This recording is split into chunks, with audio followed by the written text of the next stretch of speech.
So we're given a situation where Japan removed their trade barriers. What would happen?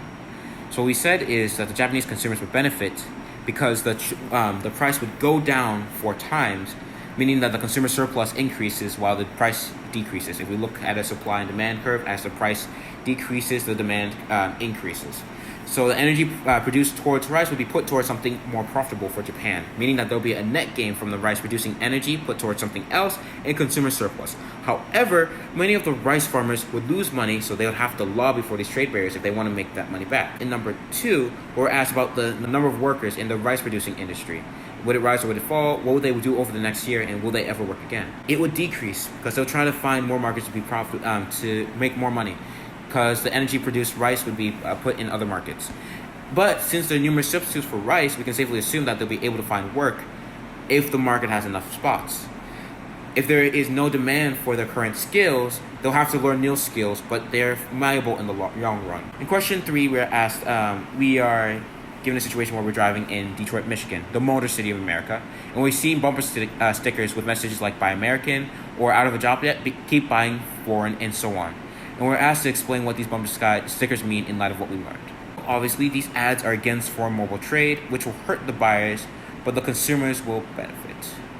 We learned about protectionism, which is the policy of restricting international trade, which means they'll put trade barriers, tariffs, anything they want in order to prevent international trade. And with that, the domestic supply increases, however, the domestic demand decreases. In other words, the supply will increase, the domestic supply will increase, meaning that's a supplier to benefit, but the consumers will be forced to pay a higher price because of the limited supply they have access to. And in terms of who's hurt by importing automobiles, obviously the U.S. automotive industry. They're hurt by it because then consumers have a wider range of picking their cars, which will probably be from the international range. So the benefit to consumers, while less tangible, is greater than the loss to suppliers under free trade or international trade. Question 4 asks us why we don't see stickers condemning the tariffs on sugar imports in the US like we often see stickers about foreign cars. The biggest reason that those kinds of stickers aren't popular is because most Americans take pride in that nationalistic idea that goods should be American-made, even if it means losing out on quite a bit of money, like it does here. Moving on to question 5, part A asks us what happens in an economy with price ceilings. And we've seen in past chapters that price ceilings cause shortages as suppliers are less incentivized to produce larger quantities. And part B asks what the new line we're dealing with in the graphs here is, and it represents the world supply, which is perfectly elastic here for simplicity. And for part C, we're asked why a country that could buy as many superconductors as it wanted would only buy the quantity demanded at free trade. The reason for this is that the country is buying at the equilibrium point of the world supply and their demand. It wouldn't make sense for them to buy more than the country is demanding. For question 6, we're looking at a case in which the world price for airplanes is actually above the domestic equilibrium point. Part A asks us to label the quantity demanded and supplied at free trade. The quantity demanded line is a vertical line from the point at which the domestic demand curve meets the world supply curve, and the quantity supplied is another vertical line from the intersection of the domestic supply curve and the world supply.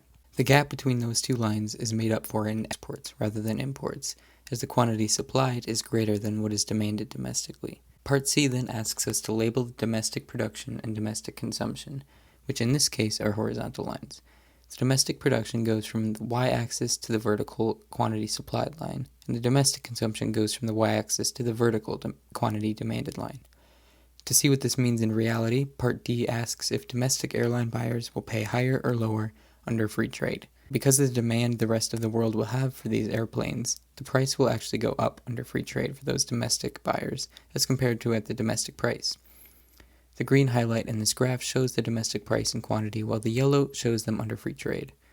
So as a result, those buyers will also purchase a lower quantity, and so it would follow that domestic airplane demanders would not support free trade and would lobby against it. For question 7, we're given the idea that it's better to buy locally because that increases your own state's profits rather than the economy in some other state. Shouldn't that mean you should buy goods in your own city or your own street? Well, the answer is actually no, because this contradicts Big Idea 5, which says that economies of scale are generated when goods are mass-produced. Whoever has comparative advantage should be the one providing a specific good. So if local sellers are able to provide the lowest cost, then you should buy from them. But otherwise, you should buy from someone else. For question 8, we're talking about a tariff that President Bush instated in 2002 on importing steel. And we have to interpret this graph and find out which areas correspond to which things. So increase in producer surplus is area C, because as the price goes from $363 per metric ton up to $448, the producer surplus increases by the value under the equilibrium above the supply curve.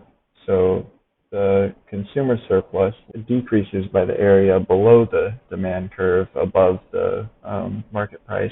This area is represented by C plus B plus E plus F plus G. Notice it's way larger than the increase in producer surplus. Government revenue is the area E plus F, because that's the amount they collect from the tariff, and the other amount that's kind of lost in the tariff is the deadweight loss, which is area D, wasted resources, plus area G, lost gains from trade. So that combines to give you the deadweight loss. In question 9, we're asked to apply this concept by figuring out the value of each of the areas. So the area C, which is increase in domestic producer surplus, is just the area of a trapezoid. So half base plus base times height, that gives you $650.25. Loss in consumer surplus is just a much larger trapezoid. So you take half one base times the other base multiplied by the height, and that gives you $841.50. The tariff revenue, E plus F, is just the area of a rectangle. You end up with $144.50 in the deadweight loss. Triangle B plus triangle G, use the area of the triangle formulas for each of those and get $46.75. So for question 10 of the lab, first we're labeling the graph. So B is wasted resources, D is tariff revenue, C is lost gains from trade, and the red dot is the free trade equilibrium, and the yellow dot is the tariff equilibrium. If we had implemented a quota instead of tariff, the graph would still look the same because we'll have the same quantity allowed to be imported, which is 21 minus 15 is 6 billion. But under that quota, area D is now also part of lost gains rather than government revenue. So importers would definitely prefer tariffs, because while quotas seem to simply limit the amount of quantity, it results in a higher price ultimately, and it hurts consumers, and there's no revenue for the government. For part C, we're asked to explain how the allowance may work for importing countries. So firms that are relatively more competitive may get more quota allowance, hence firms within the sugar exporting countries that are willing to supply at a lower price, becoming more competitive, may receive the allocation of more rights to export. If we compare tariffs and quotas as we have in this question, we see that even when the two ultimately result in the same quantity of imports, a quota doesn't generate income for the government, and so it's merely a control in quantity.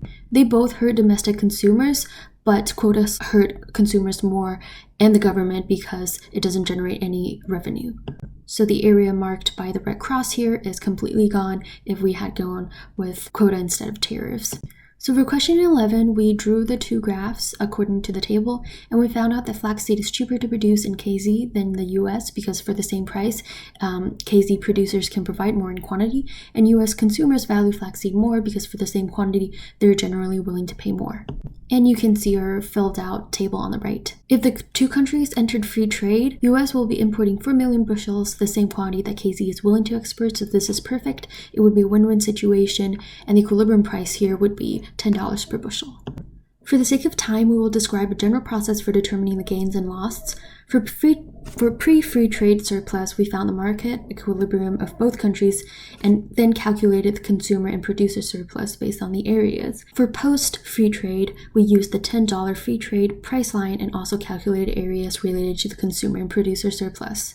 We concluded that the buyers of flaxseed in KZ would not benefit, the sellers of flaxseed in KZ will benefit, the buyers of flaxseed in the United States will actually benefit, and the US producers would not benefit. Lastly, if US had implemented a $4 tariff, the trade price will actually rise by $4, bringing the price to 14 per bushel, and that will close the gap between US demand and supply, hitting the domestic no trade equilibrium point. US will then have zero import. And a calculated deadweight loss is going to be $8 million here.